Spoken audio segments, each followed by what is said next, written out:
They want to make it look like fentanyl that comes into this country is the main cause of why Americans are dying from drug overdose, illegal drug overdose.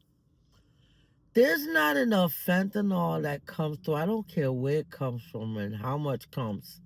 There's not enough fentanyl that could come here that could unalive these people the way how they're trying to make it look. These people have been taking drugs in this country for a long time. The government in this country promotes drugs to be taken.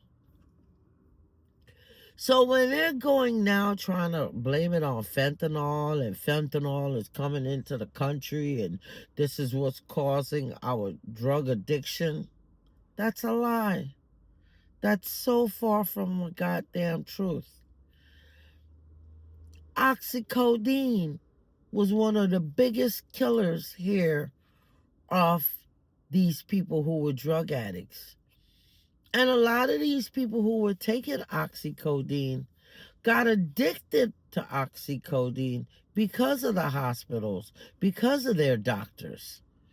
I knew a retired old woman that used to go to pain management centers because all these pain management centers, all they are drug pushers.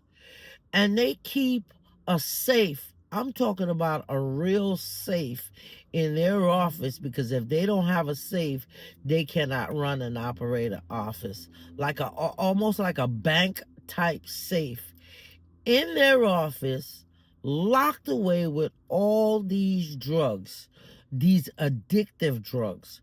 So if you're part of a pain management center, I can tell you straight up, you're a drug addict. I don't have to ask any questions. I just know you're a drug addict. So when they're making it look like these people are being drugged out only on fentanyl, no. I've been in a hospital years ago where you go into the emergency room and it used to be a standard thing. They would ask you, how intense is your pain? On a scale from 1 to 10, how intense is your pain? And if you told them 10, which would be the highest, they would give you the most hyped drug that could take away whatever pain. And normally they would prescribe oxycodone for you. So no, the fentanyl that comes into America is not what's causing all this problem. The people that are here were already addicted. Even the old people that are here.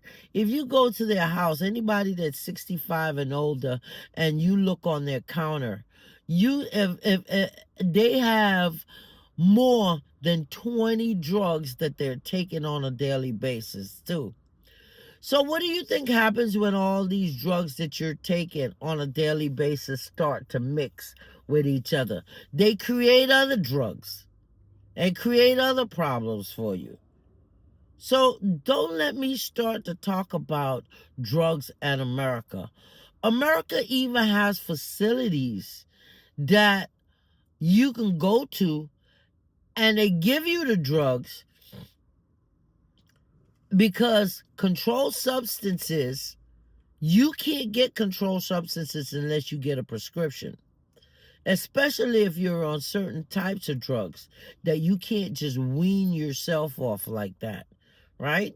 They have facilities here in America that you can go to, and if you bring a lockbox, that's the key word, lockbox. If you bring a lockbox, anything that you have to open with a key or a combination code, and you have your lockbox, you can go into this facility. If you're a part of it, get your controlled substance. At that point they call it non-controlled substance, but it's controlled. But if you have a lockbox, so a lot of times I was working at one of these facilities where I had a janitorial company and I had people going into this facility cleaning it in the morning time. You would go there at 6 o'clock when they're open, but the people start to line up at 5 o'clock. And they start to line up at 5 at these centers. Not only that, these centers, they don't put their name out there. You just got to know where these centers are, right? Because people will start to picket and boycott. And the government made money on these centers. And how the government would make money is, instead of you going buy this drug on the street, you could come to them, get the prefabricated form. They make it look like they're trying to wean you off, but they can never wean you off. They've got to give you a substitute. So when you go there, you pay, at the time it was $12. You pay $12 and they give you the drug. You could either take it there or you could put it in your lockbox and take it in your car. You should see the amount of high profile people with expensive stock cars, expensive suit, expensive dresses, expensive cars, that were pocketbook person would come into that place at they would come from 5, and they were drug addicts that were managing big corporations, places that me and you would go thinking, oh, this is some big exec, when they were actually drug addicts, right? And so the hospital does it, the government does it, they get a kickback, right?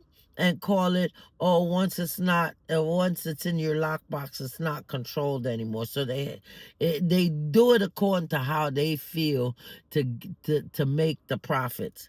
So the country's pushing drugs through the hospital.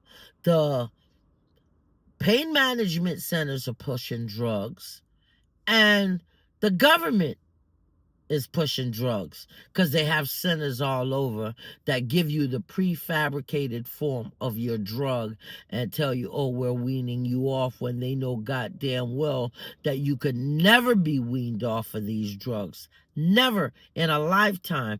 They just give you a cheaper form, charge you for it, and the government stuffs their pocket.